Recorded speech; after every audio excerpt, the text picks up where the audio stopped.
जट की सियासत नहीं चलेगी और इसके नतायज बहुत खौफनाक, खतरनाक और ये भी हो सकता है कि अदम एतमाद की बजाय कुछ और निकल आए। मौला जट की सियासत नहीं चलेगी। 23 से 30 मार्च तक बड़ा जोरदार हफ्ता है। जूडो कराटे की सियासत होगी। वफाकी वजीर दाखिला शेख रशीद अहमद की लाहौर में मीडिया से गुफ्तगू। कहा यह भी हो सकता है कि अदम एतमाद की बजाय कुछ और निकल आए। अदम एतमाद पर वोटिंग की तारीख 28, 29 या 30 मार्च होगी। किसी को वोट से रोका गया तो मैं जिम्मेदार हूंगा।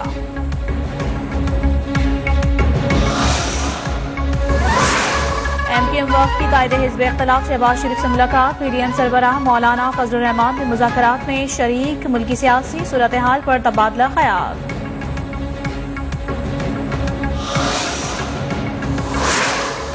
तहरीक अदम एतमाद पर बगैर रुकावट वोटिंग के लिए अपोजिशन का अदालत जाने का फैसला। मुत्तहदा अपोजिशन ने हाईकोर्ट में दरख्वास्त दायर करने का ऐलान कर दिया।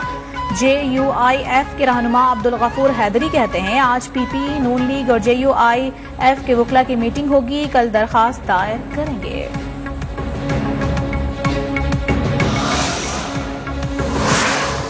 अपोजिशन तहरीक अदम एतमाद का सामना आईनी तरीके से करे। उन्हें इज्तिमा की जरूरत क्यों पड़ी? इसका मतलब उनके नंबर्स पूरे नहीं। वफाकी वजीर दाखिला वफाकी वजीर खारजा शाह महमूद कुरैशी की इस्लामाबाद में अपोजिशन पर लफ्जी गोलाबारी। सवाल उठाया कि क्या PP अपनी सियासत का महवर JUIF को बनाने लगी है? क्या मुस्लिम लीग नून बिलावल को वजीर आजम बनाने की जद्दोजहद कर रही है? अपोजिशन का ये गैर फितरी अलायंस है जो वक्ती बुलबुला है। हिम्मत है तो असेंबली जाने से रोक कर दिखाओ। नून लीगी रहनुमा शाहिद खाकान अब्बासी का वजीर आजम और वफाकी वज़रा को चैलेंज। कहा जिसने हमें रोका उसे आर्टिकल 6 का सामना करना पड़ेगा। तहरीक अदम एतमाद आते ही हमारे अरकान को नैब नोटिस मौसूल हो रहे हैं। ये धमकियां और हथकंडे उन्हें महंगे पड़ने वाले हैं। सिंध के वजीर इत्तलात सईद गनी कहते हैं कि अदम एतमाद पर वोटिंग हुई तो इमरान खान को इबरतनाक शिकस्त होगी। इस्लामाबाद में मीडिया से गुफ्तगू में कहा कि इमरान खान आज इत्तेहादी के घरों पर धक्के खा रहे हैं। शहरी रहमान बोली हुकूमत खुलेआम कशीदगी का ऐलान कर रही है। कारकुनों के तसादुम की जिम्मेदार हुकूमत होगी।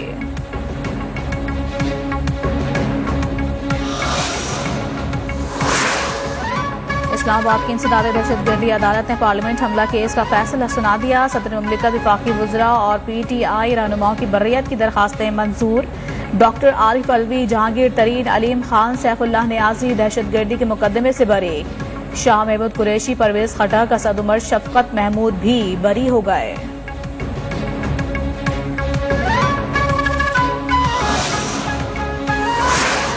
वजीर आजम इमरान खान पहले ही पार्लियामेंट हाउस पर हुक्मा केस के मुकदमे से बरी हो चुके हैं। PTI रहनुमाओं के खिलाफ पार्लियामेंट पर हमला करने के इल्जाम में 30 अगस्त 2014 को थाना सेक्रेटरीट में मुकदमा दर्ज किया गया था।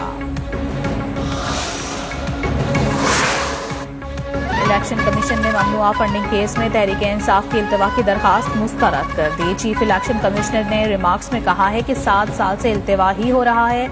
इलेक्शन कमीशन ने पीपल्स पार्टी और मुस्लिम लीग नून के अकाउंट और असासों की जांच पड़ताल के लिए स्क्रूटनी कमेटी की असर-ए-नौ तश्कील कर दी।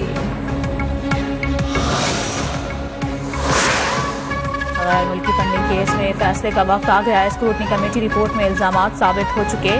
अकबर एस बाबर का फॉरेन फंडिंग पर वजीर आजम इमरान खान को बराह रास्त बहस करने का चैलेंज।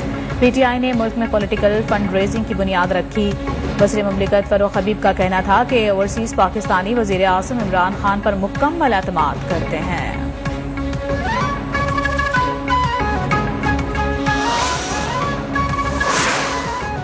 7 साल से जारी केस में पेश हो रहे हैं। PTI ने अपने मुलाजमीन के नाम पर अकाउंट्स डिक्लेयर नहीं किए। मरियम औरंगजेब की मीडिया से गुफ्तगू। कहा PTI के मुलाजमीन के जाती अकाउंट्स में पैसे आते रहे।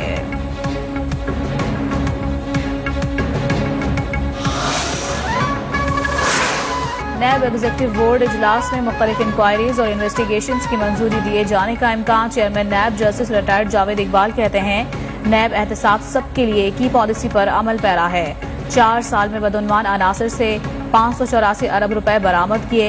एहतसाब अदालत ने 1405 मुल्जिमान को सजा सुनाई। 1237 रेफरेंसेस ज़ेरे समात हैं।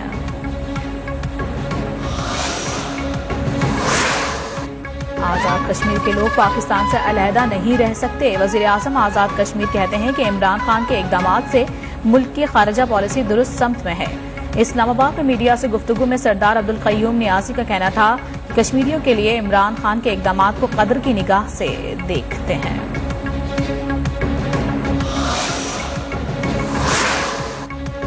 गलत इत्तलात और प्रोपेगेंडे से कौमी हम आहंगी मुतासिर होती है। ऐसी साजिशों की निशानदही करके मुश्तरका रद्द-ए-अमल दिया जाना चाहिए।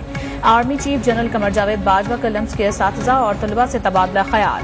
लाहौर में SH-15 आर्टिलरी गन्स की शमूलियत की तकरीब में शिरकत। State of the art weapon system की शमूलियत पर इत्मीनान का इजहार। कहा, नए हथियारों की शमूलियत से मुस्तकबिल के जंगी चैलेंजेस से निपटने में मदद मिलेगी। अमरीका का पाकिस्तान में भारतीय मिसाइल गिरने के वाक़े पर तबसरे से इनकार। अमरीकी महकमा खारजा के तर्जुमान नेड प्राइस ने प्रेस ब्रीफिंग में कहा कि भारत की वजारत दिफा ने वाक़े को हादसा करार दिया। मामले पर इससे ज्यादा कुछ नहीं कह सकते।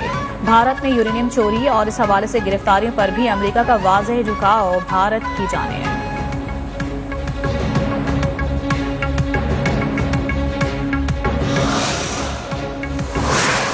यूक्रेन पर 3 अतराफ से रूसी हमले। दारुल हुकूमत पर गोलाबारी से 25 अफराद मारे गए। हर सू तबाही के मनासिर। रूस ने चीन से माशी और अस्करी मदद मांग ली। मगरबी मीडिया का दावा, अमरीका ने रूस की मदद करने पर चीन को सख्त नताइज भुगतने की धमकी दे डाली। चीन ने अमरीका की जानिब से फैलाई जाने वाली खबरों को मुस्तरद कर दिया।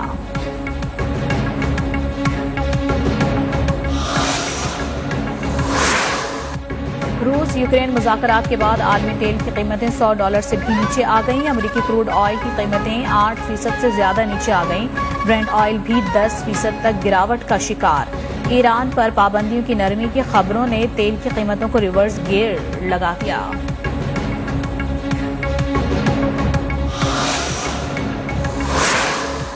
भारत ने गलती से मिसाइल गिरने पर फौरी इत्तला क्यों न दी? किस तरह मिसाइल पाकिस्तान की हुदूद में आकर गिरा? भारत वजाहत करे। वजीर खारजा शाह महमूद कुरैशी की प्रेस कॉन्फ्रेंस। कहा, OIC इजलास में शिरकत के लिए 48 वज़ीर खारजा ने तस्दीक कर दी है।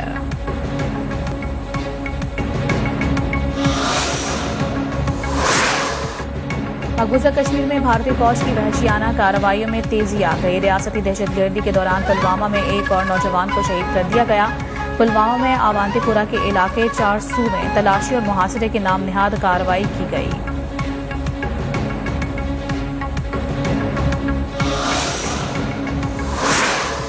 हिजाब मुस्लिम खातून के लिए लाजमी नहीं। भारतीय रियासत कर्नाटक के हाईकोर्ट ने मुस्लिम तालिबात के हिजाब पर पाबंदी के खिलाफ दरखास्तें मुस्तरद कर दी।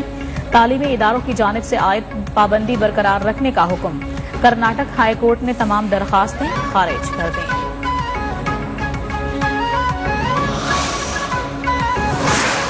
कराची से खैबर तक सूरज आंखें दिखाने लगा। पंजाब और सिंध में गर्मी के बायस फसलों, बागात और सब्जियों को पानी की कमी का खदशा। इस्लामाबाद, रावलपिंडी, लाहौर, पेशावर में भी गर्मी ने एंट्री दे दी। नवाबशाह और दादू में पारा 42 डिग्री को छू गया।